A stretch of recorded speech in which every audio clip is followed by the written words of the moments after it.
Dear students, this is fifth part in the first year chapter Organic Chemistry, some basic principles and techniques. Until now we have studied some purification techniques like sublimation, crystallization, distillation and solvent extraction. So we have completed 4 purification techniques. Today we shall begin a new purification technique and it is chromatography. You might have had a slight idea about what chromatography is. If not, that's okay. So today is 5th purification technique and it is chromatography. In Greek, chroma means color. Chroma means color. So basically this is one purification technique which we use for purifying those compounds which are colored in nature, which are usually colored in nature. So chromatography is a purification technique used to purify those organic compounds which are usually colored.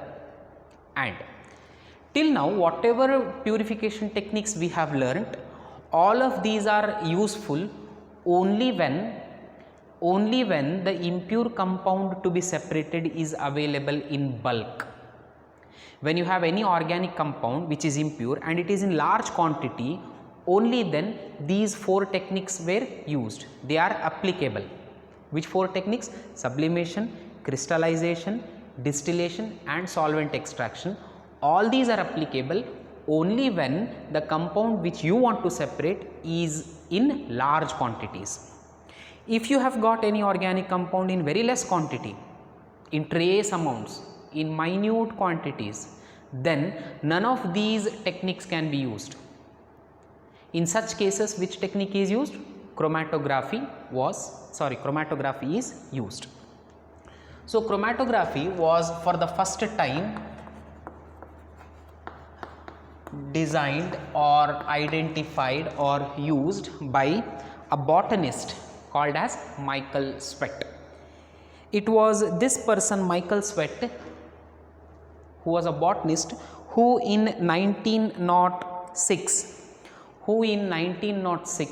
used this technique to separate plant pigments. You know what plant pigments are? Chlorophyll, xanthophyll, etc. So utilizing the same principle that he had followed, nowadays chromatography is used even to separate organic compounds if they are present in trace amounts, if they are present in very less quantity, very minute quantities, and then the second condition is that the compound should be colored. Now before we actually begin chromatography, you need to understand how this technique works. To understand this, you need to have an idea of adsorption. You should not confuse this with absorption. I'll give you an example. You say you are eating, you are having your food, and while eating, unknown to you, some curry falls on your shirt. You did not see. After you have taken your food, you go to the wash basin. While washing hands, you see that something has fallen onto your shirt. The very instant, what do? You simply try to dust it away. Understood? You try to dust it away. After dusting away, you will notice that there is some stain. Then what you will do? You will try to wash that stain. Understood? Now observe very clearly. What you dusted was only remaining on the surface of the shirt. There were some particles, there was some curry particles that remained only on the shirt. Means they did not penetrate inside the shirt. They did not penetrate inside the cloth. So that is adsorption. Adsorption is a surface phenomena. It is a surface phenomena. Means that reaction occurs only on the surface. It does not penetrate inside.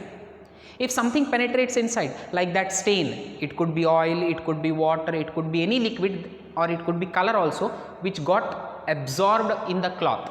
that is absorption. So we say it is a bulk phenomena. If something enters inside the bulk of the solution or the cloth, we say it is absorption.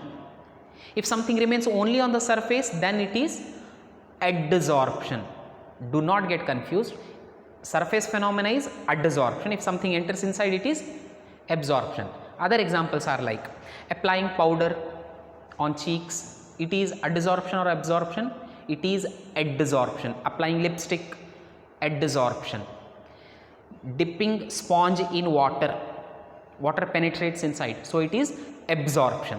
So if this is known, then mark my words, chromatography is mainly based on adsorption. It remains on the surface. So you try to separate organic compounds based on the phenomena of adsorption and not absorption. So if this is one part. And the second part, to understand chromatography, you need to have this idea also. Now imagine you have 4 people who are competing in a race. If 4 people begin at one given point, they begin to run from one specific given point, and on the mark, when all the 4 people run, not all the 4 will come first.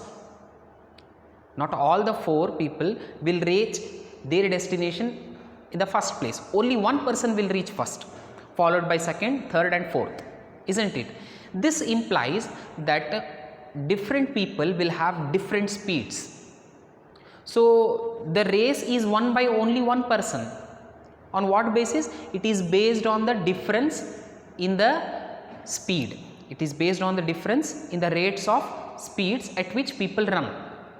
Similarly, if the same concept is applied for compounds, then this technique, chromatography, is based on the principle that different organic compounds will have different adsorption rates.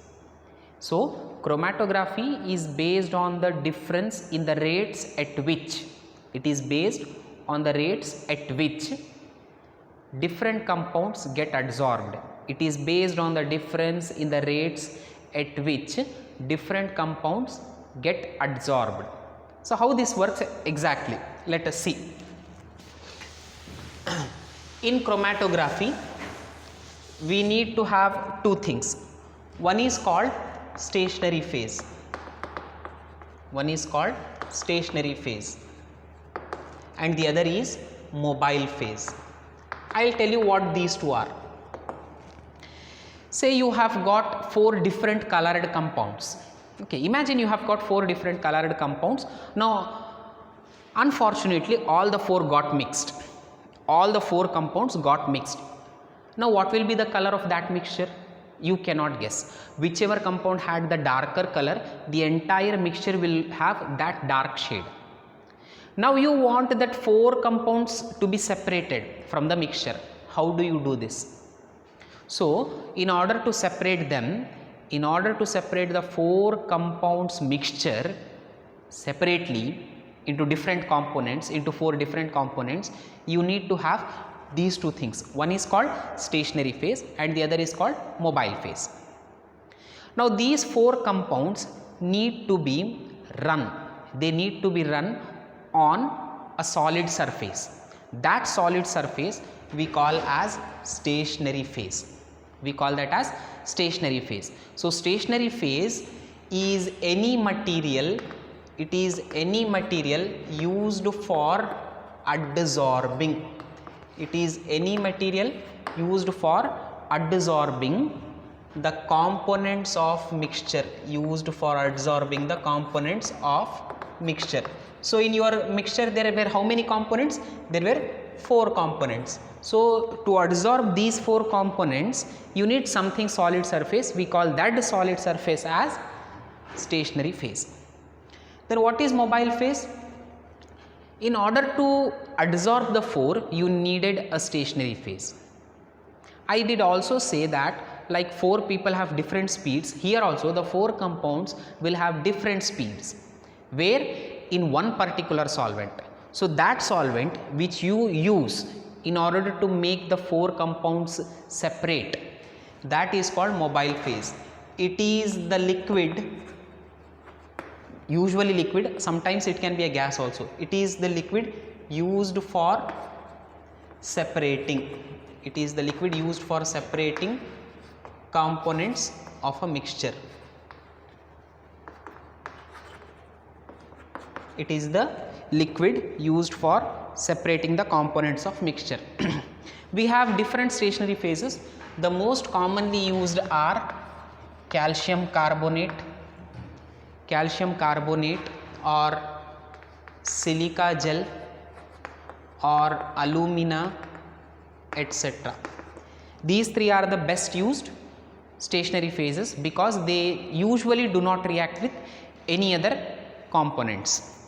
You might have seen calcium carbonate, this one, chalk powder is one of the stationary phase, or else you might have seen silica gel also. It is available in the form of small packets. You can see these packets in freshly brought shoes, bags, water bottles, etc. because it absorbs moisture. It does not make the things become foul smelling. So you might have seen silica gel also. So if you have got silica gel or else calcium carbonate or else alumina, then any of the 3 can be used as a stationary phase. What is a stationary phase? It is the material used for adsorbing, and the different materials that we use for adsorbing can be either calcium carbonate or silica gel or alumina. Then the mixture to be separated is distilled. The mixture to be separated is dissolved, not distilled, is dissolved in one solvent. I said you have got 4 colored compounds, you were mixing them in one solvent. That solvent is now poured over stationary phase. That solvent or liquid is nothing but mobile phase. Say you have got 4 organic colored compounds, you mix them in one particular solvent, that entire solvent mixture is called mobile phase. This mobile phase is poured over stationary phase or it is added over stationary phase, which leads to the separation of the compounds. How do they actually get separated? We shall see in some time. Now if this part is clear, stationary phases can be either calcium carbonate or silica gel or alumina, or there are many others. Mobile phases usually differ. It could be ether, it could be chloroform, it could be acetone, it could be alcohol. Depending on the nature of the organic compounds that you want to separate, you can select one or two mobile phases. Then if this part is understood, then we shall see the chromatography types.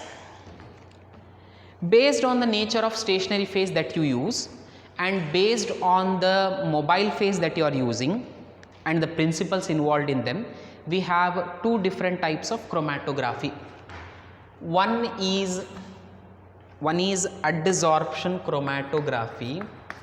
One is adsorption chromatography and the other is partition chromatography, and the other is partition chromatography. Again, adsorption chromatography is of 2 types. One is column chromatography, and the other is thin layer chromatography. You might have heard this name. Thin layer chromatography is also known as TLC, thin layer chromatography. Under partition chromatography, we have only one type, and it is paper chromatography. It is paper chromatography. You have one practical also related to paper chromatography, but you shall be studying about it in second year in your 12th class. Now for time being, we shall study only the theoretical aspects of adsorption chromatography and partition chromatography. So let us begin with adsorption chromatography. Adsorption chromatography is a type of chromatography where the principle is based on adsorption. or the principle is selective adsorption. What do you mean by selective adsorption? This means different compounds in a mixture get adsorbed on one given stationary phase to different extents. Not all compounds will have same speed, isn't it? So based on that, one compound will get adsorbed more, the second which has not got adsorbed more will travel some more distance, isn't it? So based on that, we say that adsorption chromatography is based on the principle of selective adsorption. Selective adsorption means different compounds or different components in a mixture will have different adsorption rates. Those compounds which get adsorbed strongly will separate late. Those compounds which do not get adsorbed strongly will travel larger distance and they will get separated easily. To understand this, we have two different types of adsorption chromatography. One is column chromatography and the other is thin layer chromatography. Let us begin with column chromatography. Let us begin now with the first type, column chromatography. So in column chromatography, I shall first tell you the experimental setup. You take a very long glass tube. We have a long glass tube. We call this as a column. So this column has got a stopper at the bottom. Okay. Now if this is done, inside the column you need to fill stationary phase. I told you stationary phase can be either silica gel or calcium carbonate or alumina, whichever is easily available, you can use that one. So in the beginning, at first you need to fill this part by a cotton plug. You need to fit the lower part of column with a cotton plug. Then inside the column you need to fill the entire column with needs to be filled with stationary phase. So this is stationary phase. Okay, this much is stationary phase. What could be stationary phase? It could be either powdered silica gel, or it could be powdered alumina, or it could be powdered calcium carbonate. Now I told you have got 4 components. Say this is 1, then this is 2, then we have third, then we have fourth. Say all the 4 components were mixed as a mixture. Now what will you do? You will take a beaker, you add all the 4 components in this, dissolve it in a solvent. Okay, you dissolve it in a solvent. Now we call that as mobile phase. What is your mobile phase? Mobile phase is nothing but the solvent containing the mixture of organic compounds to be separated. It is in which physical state? It is in liquid state. Sometimes mobile phase is also called as an eluent. It is also called an eluent. Eluent means to drag. Eluate means to drag. Then now what will you do? Your liquid mixture this time will have a different color, because all the 4 are mixed. It will have a different color in it. So that liquid mobile phase is added on to the stationary phase, So here is our mobile phase. This mobile phase contains how many components to be separated? It contains 4 components to be separated. Now let us assume here is 1. It is mixed. For your convenience, for understanding sake, I am drawing differently. Then third, and we have a fourth one. So all the 4 are present inside that mobile phase. Now what you need to do, the solvent that you have selected for dissolving all the 4, you need to have that solvent in excess. After having that, when you add the mobile phase, you keep one beaker here for collecting the liquid. Keep adding extra solvent. Once you added mobile phase, you then add extra solvent, or you again add mobile phase. Okay, when you add the mobile phase, out of these 4, whichever has got more speed will come down. Let us assume this has got speed of 50, the second 60, 70 and 80. So if I ask you when you add mobile phase into the column, which compound is likely to move downwards faster? Which is the compound which moves faster? So whichever has got more speed, say this was our compound, 4th compound, so it will travel downwards. How does it travel? It appears in the form of a band. So it has got more speed, means its colored part will begin to tilt downwards. It begins to flow downwards in what color? In blue color. Now I said different compounds will have got different speeds. So where will be this compound? The green layered band will be somewhere here. Okay, because its speed is less than the 4th compound. Then after some time, whose speed is next? This compound's speed, so it will be somewhere here. And lastly, you will have the compound with least speed at the top. So here we have our first compound, here we have our second compound, then we have our third compound, lastly we have our 4th compound. This, after separating, you can visualize very clearly that all the 4 compounds which were mixed as a mixture here will now give their own original colors in the form of bands.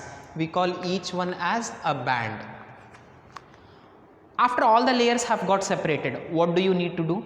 You need to add solvent continuously so that these layers or these bands are pushed downwards. After some time, this 4th layer will pass through the cotton plug and enter inside the beaker. So you collect the solution in the beaker until all the blue colored band has dropped downwards. Once when all the blue colored part is collected in the beaker, you remove the beaker, keep it aside, then take another beaker, keep on adding solvent. Now who comes down? This green layered zone comes down. Once you collect the green layered solution in a beaker, keep it aside, then you collect the 3rd layer, then you collect the 4th layer. So in 4 different beakers you will have 4 different colored solutions separated.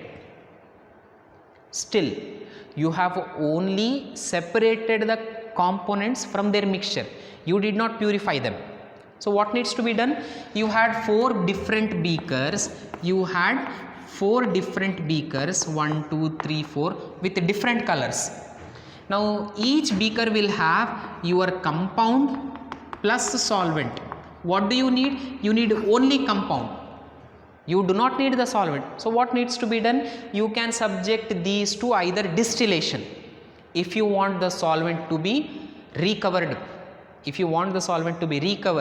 reuse it, then you can subject it to distillation. Upon distillation, the solid organic compound will remain in the round bottomed flask, and what will happen to the solvent? It will go on distilled, it will condense, the vapors will condense and the liquid is collected in the receiver. So there is no wastage of either organic compound or the organic solvent, that is mobile phase, that you have used for separating.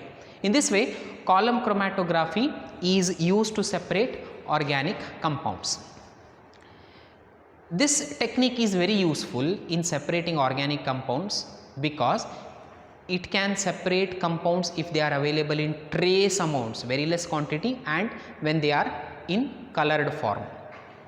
However, this technique has got one disadvantage, that large samples cannot be separated. You cannot separate very large samples or organic compounds in bulk quantity by chromatography.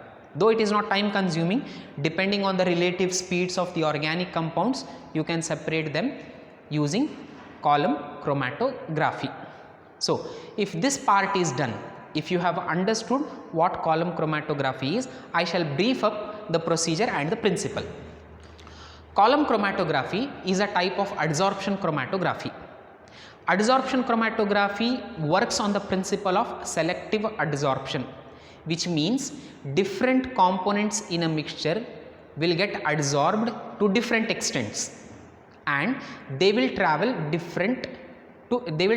different lengths based on their speeds. Keeping that principle in mind, you need to have, in procedure, you need to have a column. A column is nothing but a glass tube having a tapering end at the bottom and fitted with a stopcock, okay, or stopper. The lower end is fitted with a cotton plug. Some of you might ask, sir, why did you use cotton plug here? So that when you open this tap, when you open this stopper, along with the solution, the stationary phase should not come down. We need to have only the mobile phase eluting out of the tap of the column. Therefore, for avoiding stationary phase exit, we need to use cotton plug. Then over the cotton plug, almost 3/4 of the column is filled with stationary phase. What is stationary phase? It could be either calcium carbonate, or it could be silica gel, or it could be alumina. It is made in the form of a slurry, thick paste, and then fitted inside the column without any gaps. There shouldn't be any air gaps inside the column. Once the 3/4 of the column is fitted with stationary phase, then you need to have those 4 compounds which were already in the form of a mixture ready for separation. In order to separate them, the 4 components that you want to separate, you should dissolve them in one suitable mobile phase in a solvent. We call that as eluent.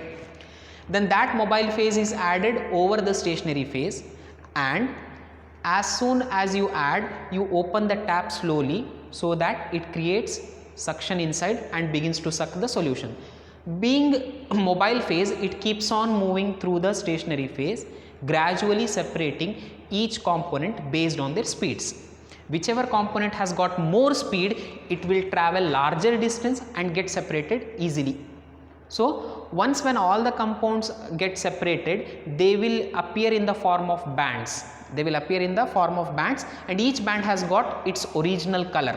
Whatever the compound had its original color, the same colored band or layer can be seen in the column. Once when all the bands get separated, you keep on adding extra solvent so as to push the layers down. You keep on collecting each layer differently in a different beaker, and once when all the 4 layers have eluted out of the column, then each beaker has got a different colored solution. You subject that solution either to evaporation. If the solvent is of not use more, then you subject it to evaporation, so that solvent goes away, leaving behind only pure solid organic compound in the beaker.